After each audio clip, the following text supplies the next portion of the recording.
a visceral hatred for Narendra Modi. Imran Nabi Dar, so is that the reason why your leader and the Chief Minister of Jammu and Kashmir, Mr. Omar Abdullah, was today heaping praises on the Prime Minister? He said, and I quote, "You said three very important things during your program in Srinagar. You said that you're working on eliminating Dil ki Duri and Dilli ki Duri, and this has been proven by your work." He went on to say that you had promised the people of Jammu and Kashmir elections very soon and they will get a chance to choose their government. You kept your word, and within 4 months, elections were held. What do we make of this? Yeah, and then he said another thing that is the most important thing that the whole Jammu and Kashmir is waiting for is the promise that was made by the Honorable Prime Minister just before the assembly elections. Actually, in one of his election speeches in Srinagar, where he said that as soon as the assembly elections are over, Jammu and Kashmir will get its statehood back. So, being the chief minister of the state, I mean, it is his duty to accord the welcome that the prime minister deserves, and Omar Saab was within his rights and to actually make these comments and praise prime minister on his. You're saying there's no political undertone to it, no political meanings to be read into it. You have to understand one thing. National Conference is not in alliance. We are not in an alliance with BJP. A chief minister praising prime minister highlights the federal structure of the country. It doesn't make. I mean, why are we reading scripts into it? It's a normal practice, normal way. In every state it happens. So, but what we are saying is that now that Prime Minister Saab, Modi Saab has already fulfilled two important promises, our chief minister has reminded the prime minister that it is time for him, for the party, for BJP, to fulfill another important promise, which is the restoration of statehood. Full statehood. We'll see. I mean, that's a promise that the Prime Minister, Mr. Amit Shah, have all said. We'll see what the timeline for that is. Very quickly, before I go to Tausif Shah, because he has a very different take, his party has a very different take on Omar Saab's comments about the Prime Minister today. But very quickly, the reason why people are juxtaposing this is with what Omar Saab said just last week, where he said, what is the point of the India alliance if the whole point was just to come together for the Lok Sabha elections and then hibernate for the next 5 years, then dismantle it, get rid of it. He said this just last week. So people are contrasting that to what he said today about the Prime Minister. No, but Zaka, you have to understand one thing. He made that comment in a particular context. He was asked, there was a specific question asked, what is the role of India Alliance in future? He specifically said that after the parliament election, there has been no meeting called. So he has specifically asked that India Alliance needs to call out a meeting, needs to call all the alliance members, and they need to take the strategy forward. I mean, he has made that comment in a particular context. We should not take quotes just because we, Fair enough. So, Tausif Shah, the point is that it is normal practice for chief ministers to give credit to the central government and the Prime Minister where credit is due. And Omar Saab has not said anything that is out of place. That's the contention by the National Conference spokesperson. Your party has gone on and said, and I believe Iltija Mufti has said, that this is almost like bending over backwards. Why? What's wrong if a chief minister praises a prime minister where credit is due? Isn't that an example of, as Mr. Dar said, cooperative federalism? Yeah. First of all, I just like to welcome and say good evening to all my fellow panelists. So, and to you, Jacob, also a very, very good evening. The first point I'd like to make is just to clear Madam Sanju Verma. She has some wrong information about the elections being held in J&K. I would like to clear that, as she said the point, that this is for the first time in the post-independent India that there's so much high election turnout has been there. I would like to clear her that in 2002 there was approximately 48%. In 2008 there was 61%. And then in 2014, the highest was 65% voter turnout. So if you can see, now in the 2024, we had only 58. So it's very a vague statement to make from such a reputed and respected spokesperson of the BJP that she says that this is for the first time. This is very highest voter turnout in the state of J&K. Anyways, now I'd like to come to the point The point is not that Chief Minister, our Honorable Chief Minister, he's speaking, he's somehow praising Prime Minister Narendra Modi. He has to do it, but the main thing is that, you see, we have the problem. The CM is not speaking on the problem. Nothing would be achieved by giving the shawls and simply praising. You need to do some work. It's already, you're nearing 100 days of your government. You have not, we don't even have the full power in state. While we remember that when we got into the power in 2002, in 2014, we immediately started we have a small power project which we started immediately, which needs money to get started. So they could not even start that Pampur gas turbine. This is the highest apathy we can have. Then second thing is that we were waiting that CM would strongly commit that we need statehood, or we need statehood. We need Article 370. He said that in the very same breath that now we hope that you keep the same promise of full statehood also. We have seen that the CM said himself, that we are not going to speak for Article 370 because this is the same BJP who has taken it.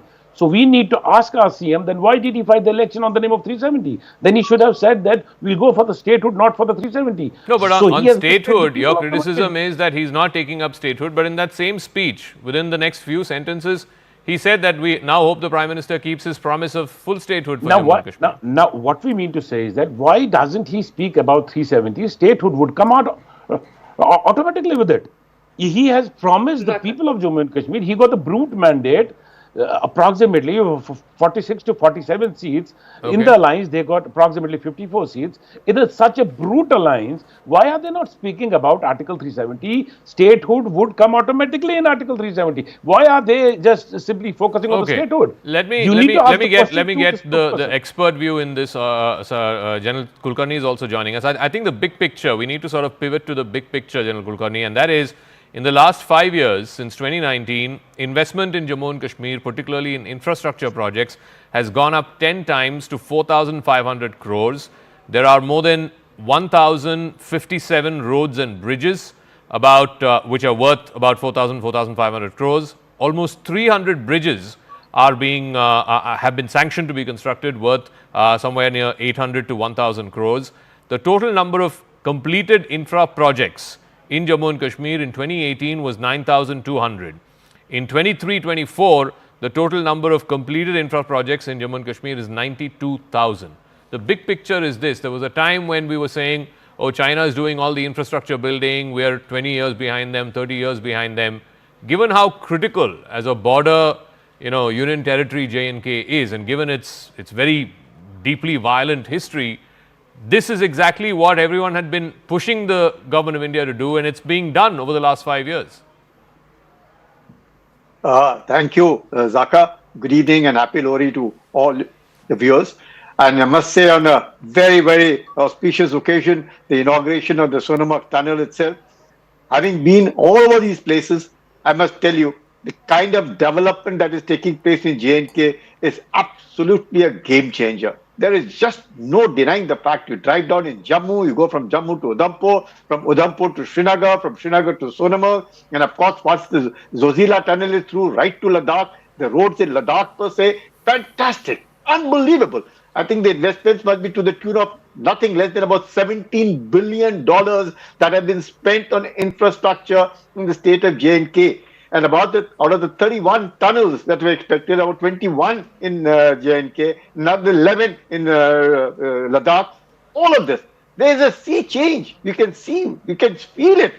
You can criticize. You can keep criticizing till cows come home. But the fact is, you've got to see it on ground. And when you see things on ground, so much of development taking place, so much of tourism taking place, so much of positivity among the people, Lal Chowk bubbling with energy, national flags flying all over. You see at Dal Lake, you go to the movie hall, you talk to the people, you see the shops, all of them full, you see the vibrant faces, go to all these gardens, you see people full. I think there's a sea change. Let's accept. But General, the criticism is that, and even the army chief alluded to that today, saying that 60% of the terrorists who've been killed in Jammu and Kashmir are of Pakistan origin. Just 3 months ago, in October, at this very same place at Gagangir, there was a terrorist attack in which 7 construction laborers who were part of the team that was building this tunnel, they were killed. So what's really changed on that front? See, Zaka, look at the statement that has been made by the chief. 60% of the terrorists killed are Pakistanis, and the balance of them, 80% are Pakistanis. What does that indicate? That the Pakistanis now have to come inside the state of J&K to create chaos. These people of J&K have realized they don't want to be a part of it. And at Gagangir, even there are 7 people who died. One of them was a local doctor. 6 of them were non-locals. Irrespective of all that, all these kind of the efforts being made by Pakistan, which uses terrorism as an instrument of state policy to be able to keep doing what it wants to do in J&K. The people of J&K hopefully have realized that it's not worth it to be part of terrorism. It's so much better to be part of development. It's so much better schools, colleges, engineering colleges, medical colleges, the works that are going on there. You talk to the people, you see the kind of entry into IAS, IPS everywhere of the people from the state of J&K. It makes world of a difference. So I think every man must feel proud. Sanju Verma, the question that's being asked is, even though the number of terror incidents has come down, today what the chief said, that 60% of the terrorists killed in Jammu and Kashmir are of Pak origin. So really, in terms of a policy of bleeding India by 1,000 cuts, which Pakistan adopted way back in the 80s, that continues. And whatever you have done in the last 5 years or 10 years, abrogation of 370, etc., the promises of statehood elections, none of that seems to change the fact that the terrorism problem has not been uprooted from Jammu and Kashmir, including in what happened in Gagangir 3 months ago. Zaka, I'll answer your question, but there was an allegation made against me and I can't allow that to go unchecked. The PDP spokesperson should know that I never speak without the hard facts at my disposal. And I repeat, I was not giving out average voter turnout numbers. I named specific areas and I repeat for the benefit of your viewers, 74.14% was the voter turnout in Riyasi. Poonch was 73.78%. Rajouri was 69.85%. Badgaon was 61.31%. Ganderbal was 62.63%. Please don't heckle me. Please don't heckle me. I did not heckle you, sir. Please don't heckle me. Tawseef, one second. Let her finish. Let her finish. Yes. So I repeat, in some of these areas, the voter turnout was the highest in post-independent India. Please go and check the Election Commission website before throwing reckless allegations at me. Point number 1. Point number 2, I agree. Does more, need to be done in terms of uprooting terrorism completely? Yes. But have we achieved a lot in the last 5 years, especially after abrogation of Article 370? Yes. And once again, I'm quoting data that Amit Shah gave at numerous conclaves, including yours, where he said that post the abrogation of Article 370, there has been 100% decline in stone pelting incidents. There has been a 69% decline in terror incidents. There has been an 82% decline in civilian casualties. And there has been a 44% decline in the casualties of armed personnel. Point number 3, and more importantly, I always say that when you bring a region to normalcy, that is the first step towards uprooting terrorism in its entirety. And I think the fact that today, at the peak of COVID second wave, you had 3,000 kilometers of highways built in Jammu Kashmir alone. The fact that you have 7 central medical colleges that are up and running or in advanced stages of fruition. The fact that you have an IIT and IIM in Jammu. The fact that you have 2 AIIMS, one in Avantipura and one in Jammu. The fact that Ranjana Desai's recommendations with respect to delimitation were followed to the T, and we've also provided for 24 seats for POK. I think all these measures will eventually result in terrorism being completely uprooted from the valley, but it will take time because, as they say, Rome was not built in a day. And I think what we've achieved thus far is a change in mindset. Don't forget, Zaka, that a couple of years back, when Burhan Wani died, the same PDP's leader, Mehbooba Mufti, said, "Oh, Burhan Wani to bechara ek, garib headmaster ka beta tha, use bhala encounter करके मारने की क्या जरूरत थी? So your Mehbooba Mufti and you are the last people who should be lecturing the BJP on integrity Tausif or Shah, on this is as per the data sovereignty. submitted by the MHA to a parliamentary panel as recently as November 2024. 70% decline in terror incidents in Jammu and Kashmir. In 2020, it was 111. In 2021, it was 95. 2022, it was 65. In 2023, it was 15. And in 2024, up until November of 2024, it was just 5 instances of terror in the calendar year of 2024 up until November 2024. To say that nothing has happened in Jammu and Kashmir, 370, this is what has changed after abrogation of 370. At least that's what the BJP's contention is. Mr. Shah. Let me come on it. You're on mute. I'm sorry.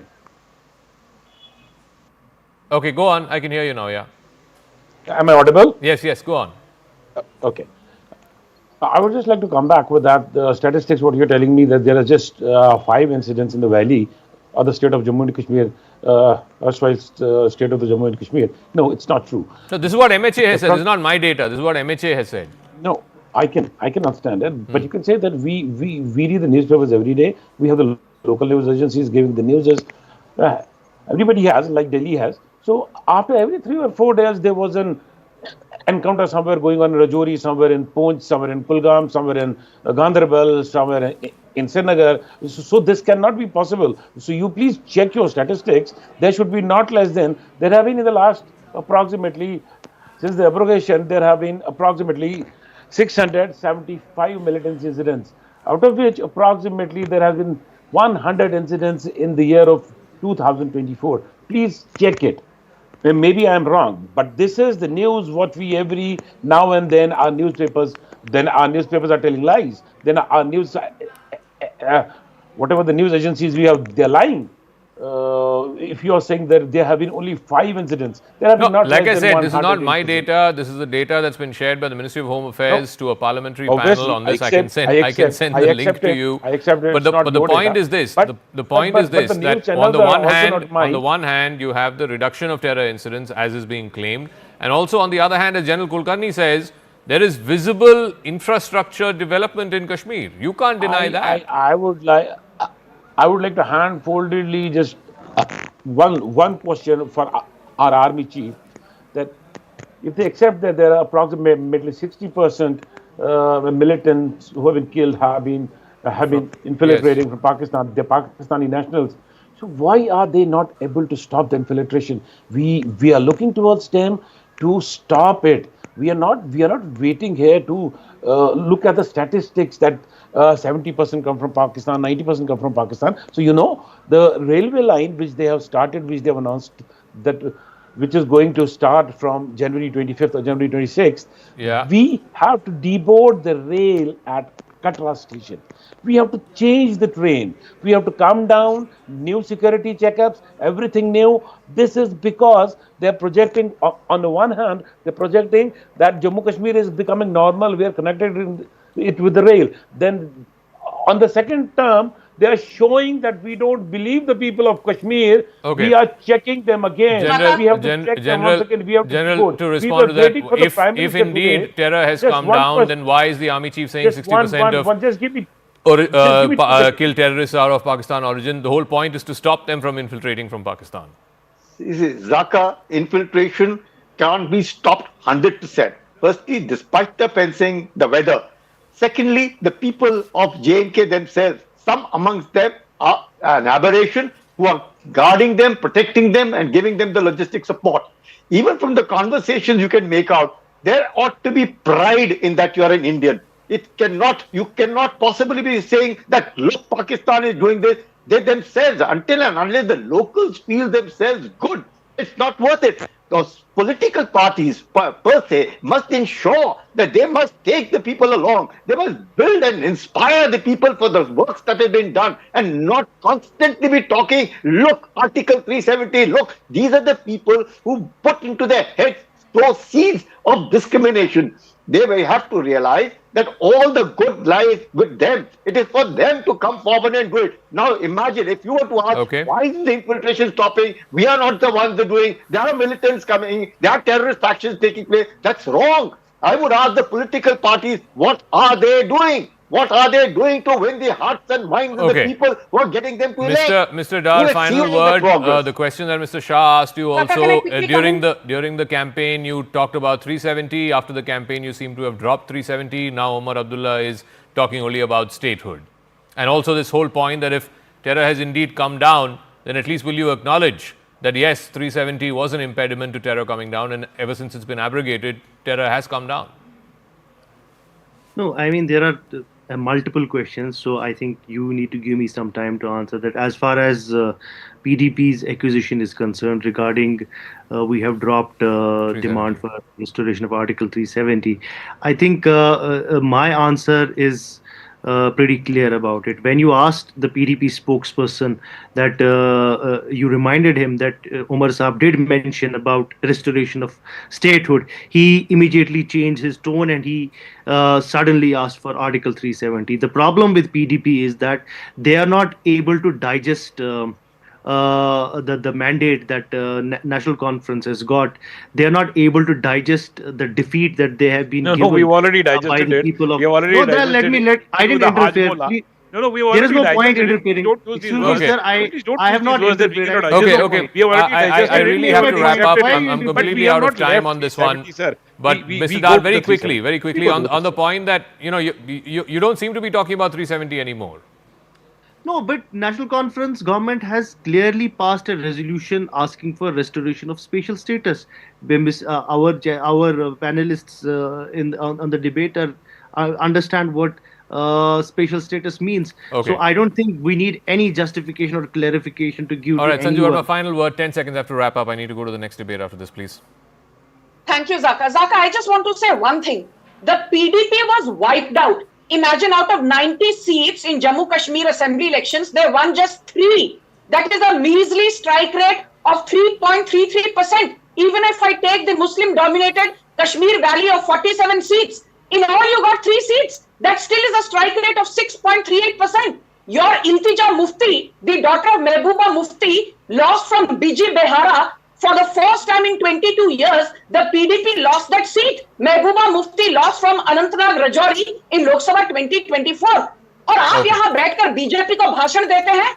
Look within yourself, wake up and smell the coffee. Okay. Don't give भाषण to BJP. I want to move on वो since we are कहावत talking एक है, elections. Since we are talking elections, जीते let's हैं, focus on the सवारी next one. मैदान Thank you very much to all our panelists on debate one. The next election, of course, is Delhi, which is primarily an AAP versus BJP contest. Whether the Congress plays a role or not, whether it revives, we'll have to wait and see. But 3 weeks to go for the assembly elections in Delhi, and the incumbent Aam Aadmi Party government is facing fire, not just from its political rivals, but today also from the Delhi High Court, which pulled up the Delhi government over the delay in placing before the assembly a report by the Comptroller and Auditor General of India, the CAG report as it's known. The counsel for the Delhi government argued it was quite obvious that the court was being used by the BJP to make political points, only to be rebuked by the High Court, which observed that the court is not concerned with politics, as the Aam Aadmi Party maintains complete silence over the CAG report outside of the court. It begs the question, why was this report not placed before the assembly? Is there an attempt to bury the truth?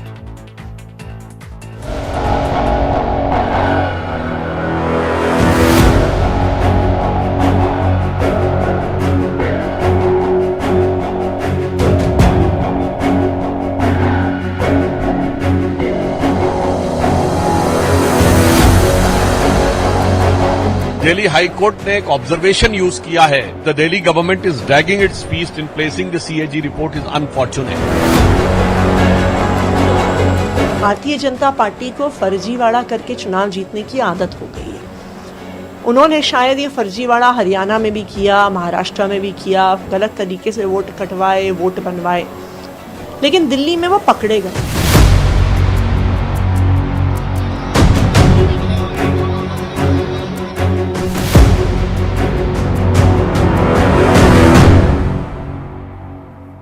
All right, Sanju Verma, national spokesperson of the BJP, and Huda Zariwala, political analyst, AAP sympathizer, is now joining us. Huda Zariwala, this is what the High Court today observed. The AAP government dragged its feet over the assembly session. AAP government dragged its feet to avoid placing the CAG report in the assembly. The government should have promptly sent it to the speaker. The delay raises doubts about the government's bona fides. The court's observation today. Well, good evening to all your viewers. the press conference that was held, at the BJP's National Party office is where the judges of the High Court during the court proceedings allegedly, said that, Aam Aadmi Party is not submitting the CAG report, and basically that was a blatant attempt to politicize the judiciary. Judiciary is completely hijacked by the BJP. What are you saying? Are you casting aspersions on the courts of India? Allow me to complete. Because the petition was actually used as a political maneuver. It is basically seeking affirmations from the court. I mean, this is not just a legal matter. It is a political the petition issue. did not put words in the judge's mouth. The judge said this. I didn't read what the petition said. I read what the High Court judge said. Right. But the court proceedings are being used for political gains. It is highlighting a judicial matter in a press conference. I mean, this is a very unfortunate trend. Clearly, the BJP... So I just want to be clear. You are saying judges are getting influence they are being used as political cannon fodder between AAP and BJP? Absolutely. In this case, especially. Okay. Because if you think of it, in the midst of an election where an actual, the capital of India goes to voting, the CAG report is not something that is of a pertinent issue right now. There's so many other issues. There was a CAG report 10 years ago which literally brought down the UPA government. But that's fine. That's your point of view. I just want to be very clear. I want to underline this. If judges are watching this broadcast, these are Huda Zariwala's views. These are not my views or the channel's views. So I just want to underline that. So we're not legally liable for what a panelist has said. But Sanju Verma, please respond. This is something that the Delhi Government Council also told the court, that the court is unfortunately falling prey to these political maneuvers that are going on. You promptly have a press conference after these observations. And in any case, there's nothing binding legally on the government to place the CAG report in the assembly. They can sit on it. Zaka, first and foremost, let's get this very clear. Your audience needs to know that today, the Delhi High Court castigated the Kejriwal regime in no uncertain terms by saying the way you've been dragging your feet is something unfortunate. You should have been prompt in sending it, as in the CAG report, to the speaker and having a discussion at the floor of the assembly. And you, in this case, is the Kejriwal regime. So it is the courts which have come down heavily like a ton of bricks on Kejriwal and his cohorts. Stop blaming the BJP. Point number one. Point number two. Let's be very clear. Barely 48 to 72 hours back, Sanjay Singh on record said at a press conference, ये कौन सी CAG report हो रही? CAG report तो ऐसी कोई report मैंने तो नाम ही नहीं सुना, मुझे तो पता ही नहीं है. तो Sanjay Singh, CAG report is made by the CAG, and CAG is a constitutional body under Article 148 of the Constitution. So next time you undermine a constitutional body's bona fides, you would be well reminded that you should not then on the floor of the parliament wave that red book of the constitution and say संविधान खतरे में है, लोकतंत्र खतरे में है, गणतंत्र खतरे में है, क्योंकि संविधान को आम आदमी पार्टी से खतरा है, लोकतंत्र को आम आदमी पार्टी से खतरा है, गणतंत्र को आम आदमी पार्टी से खतरा है, बीजेपी से खतरा नहीं है. My final point is this. I always say, look at the track record of a person, not at one stray incident. You would do well to remember, Zaka, last year in 2024, there was a time when Sanjeev Khanna, who's currently the CJI, was trending on Twitter/X. The moment he denied bail to Arvind Kejriwal, the entire Aam Aadmi Party gang said Sanjeev Khanna is working as a handmaiden of the BJP. The moment the very Sanjeev Khanna gave a bail to Arvind Kejriwal, albeit on procedural grounds, they started applauding Sanjeev Khanna's bona fides.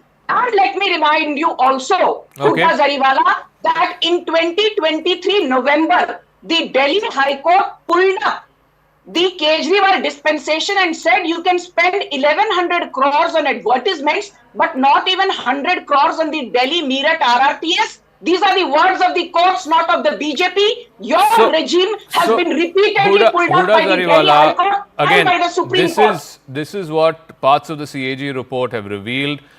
This was a story that was broken by CNN News 18 a couple of days ago. The CAG has come to the observation that there was a 2,026 crore loss to the exchequer because of the change of the liquor policy. There were deviations from the objectives of the policy. The avowed objective of the policy was to increase the revenues of the state. The state, in fact, saw a net loss instead of a net revenue gain. The CAG also alleges that kickbacks were received by Aam Aadmi Party netas. The expert panel, which had recommended against the award of these private contracts, those recommendations were ignored, and that all parties, including ones who had been black marked before because of various reasons, they too were allowed to bid despite the previous history of black marks. Okay, agree. While all of that may be true, while all of that is actually in court, this is a matter of political judiciary. At the peak time of Delhi elections, when Aam Aadmi Party is bound to win, Arvind Kejriwal ji is going to become the Chief Minister of Delhi for the 4th time now. BJP is unable to digest the fact. I mean, first it goes on with the whole Sheesh Mahal, but then when our political leaders turn up to the Sheesh Mahal and, actually ask the Delhi police that was stopping them to show them, where all the golden toilet seat and all of that was there, the BJP police doesn't let them go. And when the PM's residence, when Modi ji's residence is put in the question, all those lavish spendings that has been done by him, again the police stops them from going to the PM's residence. My point here is, one after another, BJP is going to try and bring its shenanigans, to just put down Aam Aadmi Party. But then the Janata of Delhi this has is been voting. not a BJP accusation. The first part is what the High Court observed. The second part is what the CAG has submitted in its report. And, what has either got to do with the BJP? Agreed. But have we not seen how these central agencies, the CBI, the Enforcement Directorate, have been used, time and again by the BJP? They have been acting at the behest of BJP. One after another, our political leaders were put in jail, right from Chief Minister Arvind Kejriwal ji, the then Chief Minister, to Sanjay Singh ji. So, Sanju Verma, so far you have nothing. CAG report, you famously the 1,76,000 crore rupee notional loss in 2G. What happened at the end of the day? Nothing happened. A Raja walked free. Kanimuri walked free. And from what I understand, CBI has not even challenged the acquittal that they got. Mr. Zaka, let Sanju Verma respond. So much for CAG report. No, please. Let us not forget the trial has not been let her respond, please. Let Sanju Verma respond. You had your say now. Thank you. Zaka, my apologies, but I am not going to allow anyone to deflect and digress from the issue at hand. Like JP Nadda famously said, Arvind Kejriwal का काम है लटकाना, अटकाना और मुद्दे से लोगों को भटकाना. You tell me that Sanju Verma, X or Y or Z is yet to face full sentence based on allegations that were hurled. Well, fair and square. But let us also talk about these people who are out on bail. But that does not necessarily mean that they are innocent. They could still be held guilty and face a long prison sentence. And I will quickly in 20 seconds rattle out the names. Some of them are famous and some of them are not so famous, but all of them belong to the Aam Aadmi Party. Arvind Kejriwal out on bail, Manish Sisodia out on bail, Sanjay Singh out on bail, Satinder Jain out on bail, Somnath Bharti out on bail, Naresh Balian out on bail, Naresh Yadav out on bail, Sandeep Kumar out on bail, Sharad Chauhan out on bail, Jitendra Tomar out on bail, Prakash Jarwal out on bail, Akhilesh Tripathi out on bail, Dinesh Mohania out on bail, Vijay Singla out on bail, Bhaggu Wala out on bail, Manoj Kumar out on bail, Gulab Singh Yadav out on bail, Raman Swamy out on bail. But ma'am, ये सारे के सारे आपके आम आदमी party के नेता हैं. But ma'am, that means nothing. Out on bail means what? Out on bail means a legal process has been extended to them. It doesn't mean that they are guilty.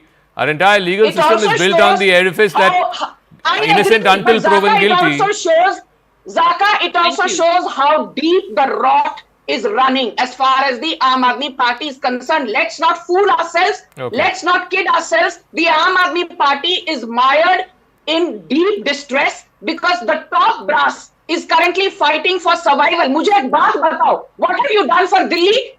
बदबूदार पानी, जहरीली हवा, टूटी फूटी सड़कें, the Gazipur landfill, kude ka dher. You've Okay. turned a revenue surplus Delhi into revenue deficit Delhi, and you're sitting and lecturing the BJP. I have to wrap up, but I've got the the first rally that Rahul Gandhi has undertaken in Delhi, and there's been criticism of the Congress for taking the Delhi elections not so seriously. But this is what Mr. Gandhi has said. As I thank both Sanju Verma and Ms. Zariwala, Rahul Gandhi said, and I quote, "When Kejriwal came, there was the Sheila Dikshit Sarkar. Kejriwal did huge publicity that he will end corruption. He will make it into Paris. But look what happened. There's pollution. People are ill. There are prices that are rising. He said he would end corruption. But has he ended corruption? Just like the Prime Minister makes false promises, so does Kejriwal. He's also similarly making false promises. When I talk about caste census, neither Modi ji nor Kejriwal say anything. Both don't want Dalits and OBCs to have a say. So clearly, the gloves are off between the Congress and the Aam Aadmi Party, no doubt. Rahul Gandhi, there seemed to be some amount of consternation up until last week whether there will be a full-blown powwow between the AAP and the Congress. But now Rahul Gandhi has gone straight and attacked Arvind Kejriwal, saying he promised that he will end corruption. Look at what he has ended up doing to Delhi. We'll see. We'll see what the Aam Aadmi Party's reaction is to Mr. Gandhi's comments. Quick break. When we come back, we'll shift focus to some international stories. Justin Trudeau, the Canadian Prime Minister, is stepping down. There is, of course, now the search for a new leader of the Liberal Party, a new Prime Minister. Could this be a moment for a refresh button in India-Canada ties? Could Trudeau's departure ease tensions somewhat between Canada and India? I sat down with Daniel Boardman, Canadian journalist and correspondent with the National Telegraph, and also stand-up comedian, for a special chat on the other side of this quick break.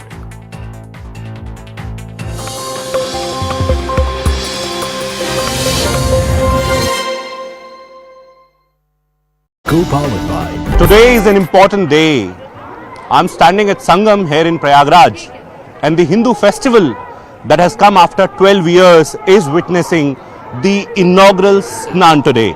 I'm showing you the visuals straight from the Ghat, where you are seeing these devotees taking a holy dip in this river and in fact the water, and you are seeing these visuals where they are worshipping the river Ganga and in fact the Sangam that we call here in Prayagraj. This is the inaugural Snan of Posh Purnima.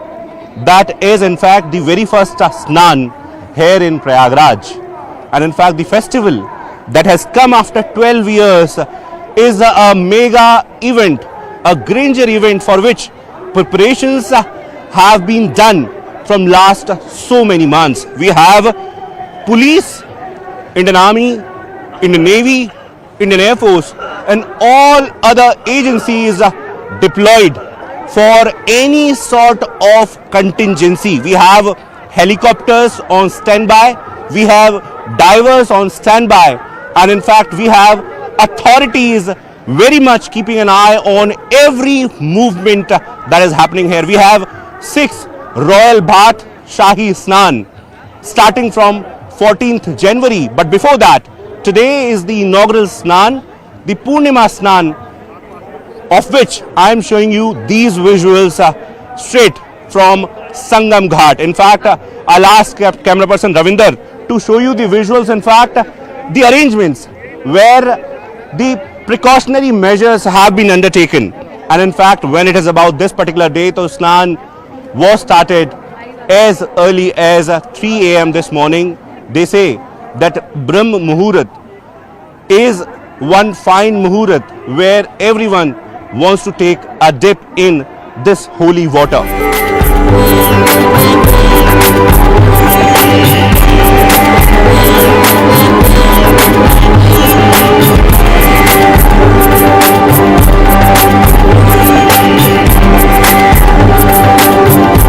It's an auspicious occasion of Posh Purnima, and in fact the inaugural Snan is taking place here in Mahakumbh. I'm standing at Sangam Ghat. In fact, behind me devotees are taking a holy dip in the waters, and in fact I have got one family that has in fact come from Jaunpur to Prayagraj, and in fact they are very part of this first Snan in the Brahm Muhurat. I'll try to talk to them as well. Sir कहाँ से आए हैं आप लोग, क्या नाम है आपका, कहाँ से आए हैं, सबसे पहले तो ये बता दीजिए। मेरा नाम सर राकेश जायसवाल है और हम जौनपुर से आए हैं। जौनपुर से आए, कितने लोग हैं, पूरा परिवार आए? 4 लोग हैं। कौन कौन है सर? छोटा भाई है, मेरी वाइफ है और मेरी बेटी है। देखिए हिंदू मान्यता के हिसाब से कुंभ का कितना महत्व है ये तो किसी को बताने की ज़रूरत नहीं है, लेकिन जब व्यक्तिगत तौर पर बात करते हैं तो आपका पहला स्नान में सम्मिलित होना कितना महत्व आपकी निजी ज़िंदगी में है और क्या कुछ इस विषय में बताना चाहेंगे? क्योंकि सर मेरा पहला स्नान था तो बहुत अच्छा लगा। मतलब एक आध्यात्मिक आत्मसंतुष्टि मिली। बस यही। सर आप क्या नाम है, क्या करते हैं, आपका भी पहला स्नान है? हाँ, मैं, मेरे बड़े भाई हैं राकेश जी, मैं अखिलेश जायसवाल इनका छोटा भाई हूँ। हम लोग पेशे से व्यवसायी हैं और ये हम लोगों का पहला स्नान है। बड़ा अच्छा, बड़ी अच्छी अनुभूति रही और बड़ा अच्छा अनुभव रहा। और क्या बेहतर है तैयारियों में और कहाँ बेहतरी की उम्मीद है? नहीं, सरकार की तो भाई इसमें सराहना।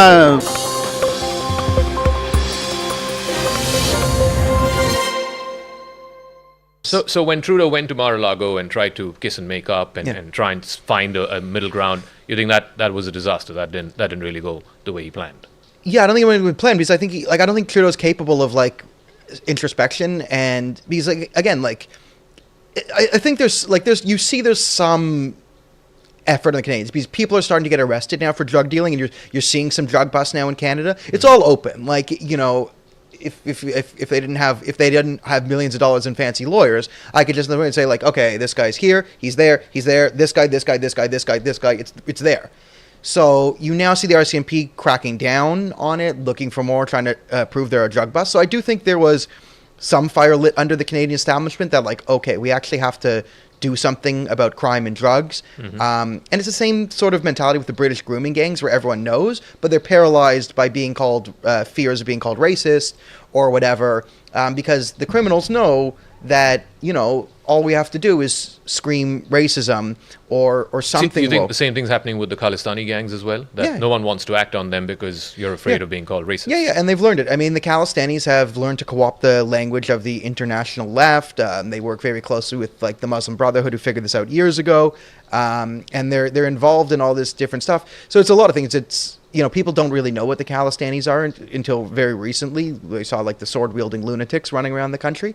But yeah, they've learned to do that. And if like you see the Khalistani narrative in the West, Indians would be a little unfamiliar with it than what the Khalistani narrative would be here in India, because the Khalistani narrative in the West has like morphed into this sort of leftist critical theory thing, where it's like oppressor, oppressed, Hindus are white, Sikhs are brown, like this type of mentality, right?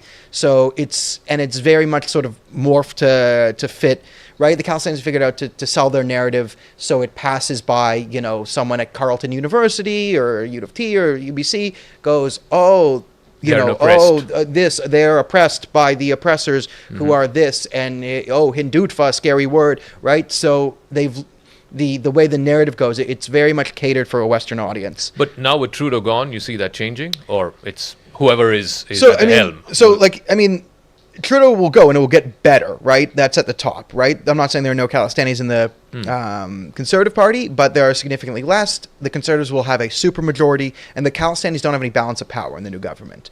This current government, especially because it's a coalition with Jagmeet Singh, who's a Khalistani, and again, leaders have a lot of control. So you have the Liberal Party that was infiltrated.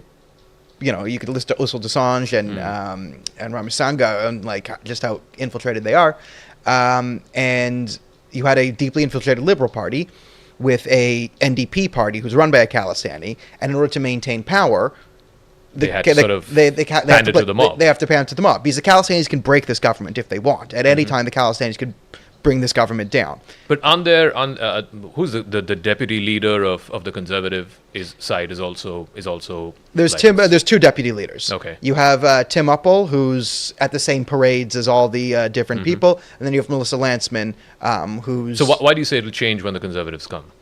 Because they won't hold a balance of power, and there's right. So it will get better because, you know, even if it's 5-6 Khalistanis in the conservative government, They can't bring the they'll government have down. right. They'll have a super majority, so they can't bring the government down, and the conservative base doesn't like this stuff, right? So it has to stay very under the radar.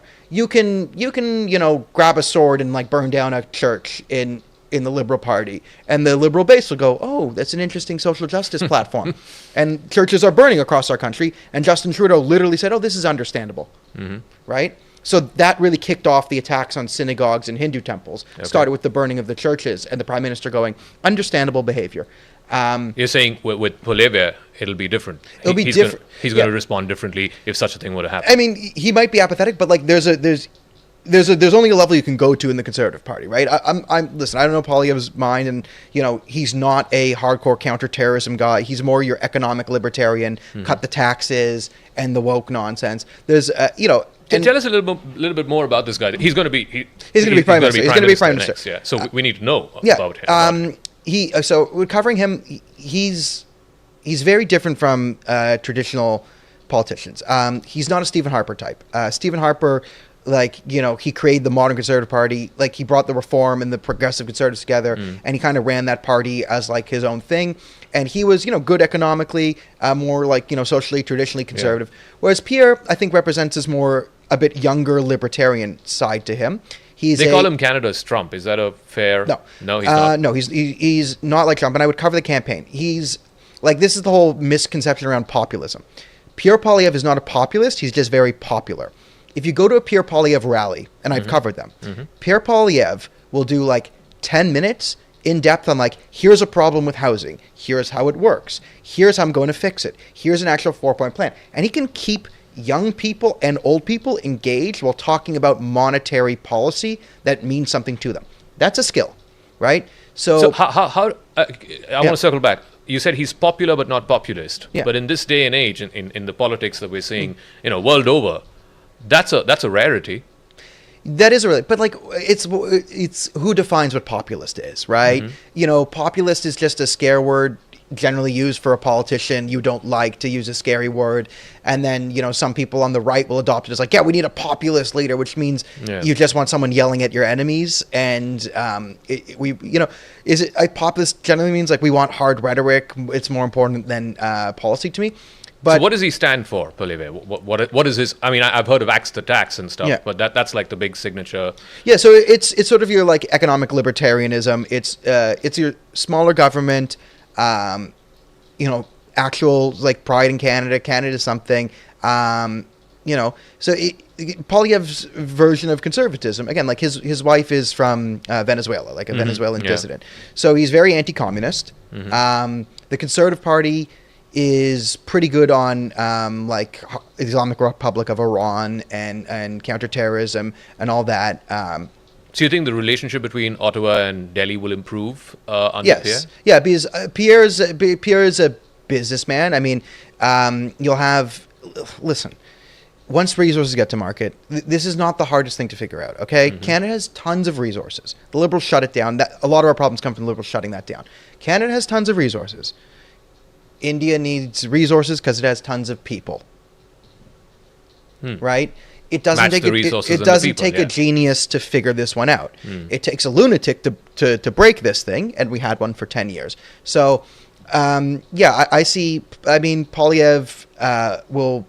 It's hard to be more hostile than the current government is towards India. And again, it's Jagmeet Singh having the balance of power. Also, they need to cover up for the Chinese foreign interference. They needed a punch. So you think that's why Trudeau floated this whole bogey about Indian agents being involved in the Niger killing, because he wanted to take away attention from the Chinese interference? Yes, because Chinese, like in the right before September 2023, like that's when all this, like, we're infiltrated by China, Han Dong, like money, and Trudeau's always been deeply embedded with the CCP. His father too.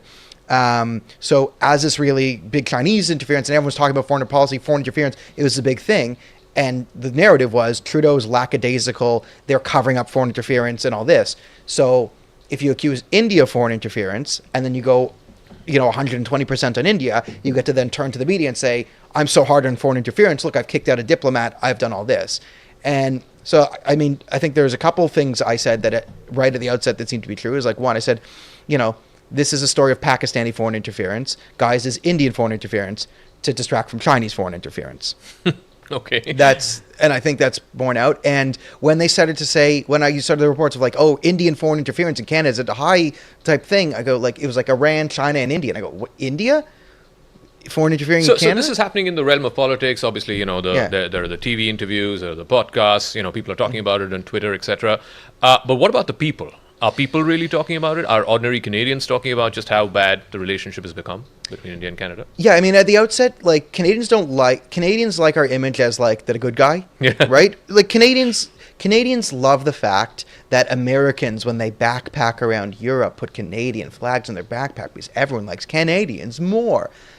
So the fact that an American would be more comfortable with an American flag on their backpack than a Canadian flag going through India, that's like a, oh no, type deal. And, you know, there's, you know, the hardcore TrueAnon base that's like in the media and like that crazy 15% that still supports Trudeau.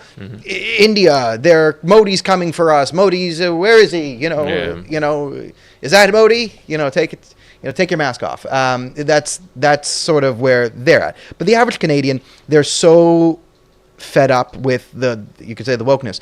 Like, the vast majority of Canadians now support, quote, mass deportations. Really? Yes. Because Trudeau just let in everyone, the student visa. I mean, the people who killed Niger, like, are they gangsters? Are they Indian agent hitmen? Blah, blah, blah. They're on student visas. Like, what are they studying? Like, what's this? And everyone knows it's a crock. So, it's more like with a lot of the average Canadians just like fed up with all, like, the nonsense that's being put in, whether it be Khalistanis, the Palestine stuff, this. They don't want any more lunatics who got their 5 minutes to go running around the streets demanding whatever it is. They're done with this, right? Everyone's feeling the burn, right? Once the upper middle class starts to feel it, then that's when it can't be hidden anymore. So immigration is one part of it, and it's visible, I guess. I mean, you can see that in the demographics changing. You can see that in your neighborhoods changing. What about like everyday expenses? I think that's the other thing that's really gone through the roof. Yeah, people are feeling the wall again. Like, everyone's seeing inflation and like it's out of control. And then, like, you know, this. I mean, I'm sure the CBC and like Stuart Bell will be fact checking this and say actually inflation is going down in Canada. Well, that's because we use the CPI, and the CPI is designed to not measure inflation because it doesn't account for substitutions. So people see prices go up and up and up and up, and then the CBC says actually inflation's going down, but prices going up and up and up and up. Because if you know the CPI is calculated, it doesn't have substitutions. It's how much do you spend at the grocery store. So if like you're buying, you know, I won't use you're buying high quality lamb, right, as like $100 worth of lamb for protein per week, right? But the price of lamb goes from 100 to 120. So you go, I can't afford that because the max I can spend is 105, and you spend 105 on chicken. Inflation is at 5%. Well, but the prices are increasing 20%, right? And then as prices go up and up and up, and Canadians start to then make sacrifices and like eat less or skip meals, well, now they're spending less at the grocery store. Inflation's gone down. Well, no, prices are going crazy up just the way we calculate them. Green Lamb Laminates presents CNN News 18 Primetime Studio.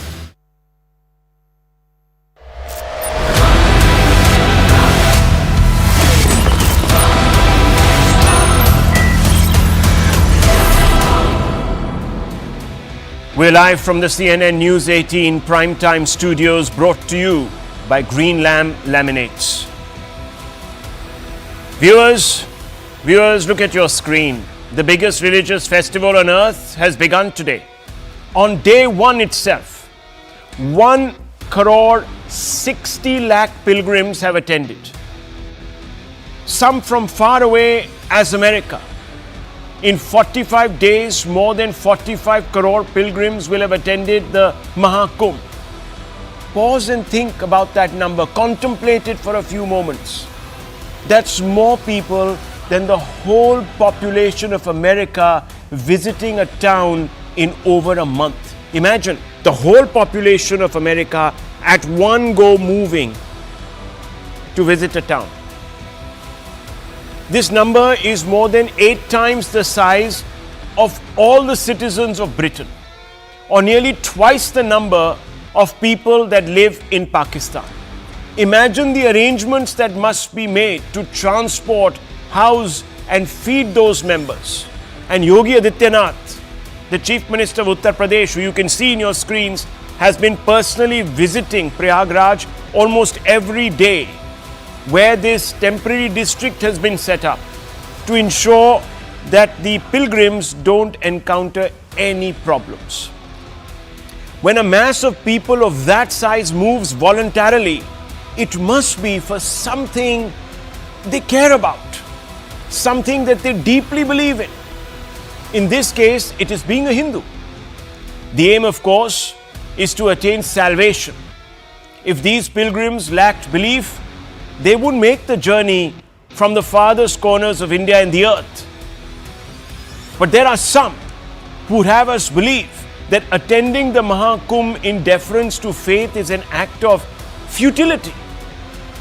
Taking a dip, as they say, in this cold water is foolish, or that bread is more important than religion, and therefore there's no need to travel to Prayagraj.